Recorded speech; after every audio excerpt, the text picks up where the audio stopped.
ನನಗೆ ಆಶ್ಚರ್ಯ ಆಗುವಂತದ್ದು ಅಂದ್ರೆ 60 ವರ್ಷ ಕಾಂಗ್ರೆಸ್ನವರು ಈ ದೇಶ ಆಳದ ಮೇಲೂ ಕೂಡ ದೇಶದ ಜನ ಚೊಂಬಿಡ್ಕೊಂಡು ಶೌಚಾಲಯಕ್ಕೆ ಹೋಗ್ಬೇಕಾದಂತ ಸ್ಥಿತಿ ಕಾಂಗ್ರೆಸ್ನ ಆಡಳಿತದಲ್ಲಿ ಇದ್ದಿದ್ದು ಸಹಜ.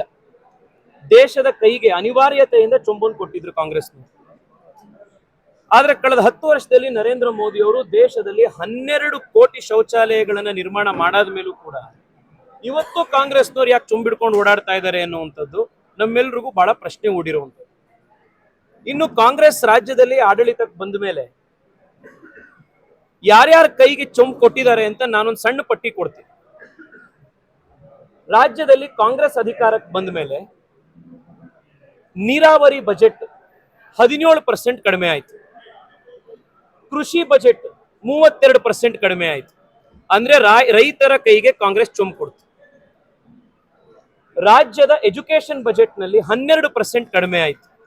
ಅಂದ್ರೆ ಇವತ್ತು ಶಾಲೆಯಲ್ಲಿ ಓದ್ತಾ ಇರುವಂತಹ ರಾಜ್ಯದ ಯುವಕರಿಗೂ ಮಕ್ಕಳಿಗೂ ಕೂಡ ಕಾಂಗ್ರೆಸ್ ಕೈಗೆ ಚೊಂಬು ಕೊಡ್ತು.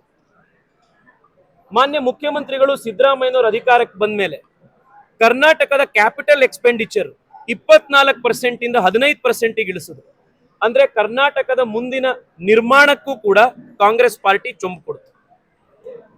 SC ST ಗಳಿಗೆ ಮೀಸಲಿಟ್ಟಿದ್ದಂತ 12,000 ಕೋಟಿ ರೂಪಾಯಿನ ಕಾಂಗ್ರೆಸ್ ವಾಪಸ್ ತೆಗೆದುಕೊಂಡು ಆ 12,000 ಕೋಟಿ ರೂಪಾಯಿನೂ ಕೂಡ ಅವ್ರ ಗ್ಯಾರಂಟಿಗಳಿಗೆ ಡೈವರ್ಟ್ ಮಾಡ್ತು.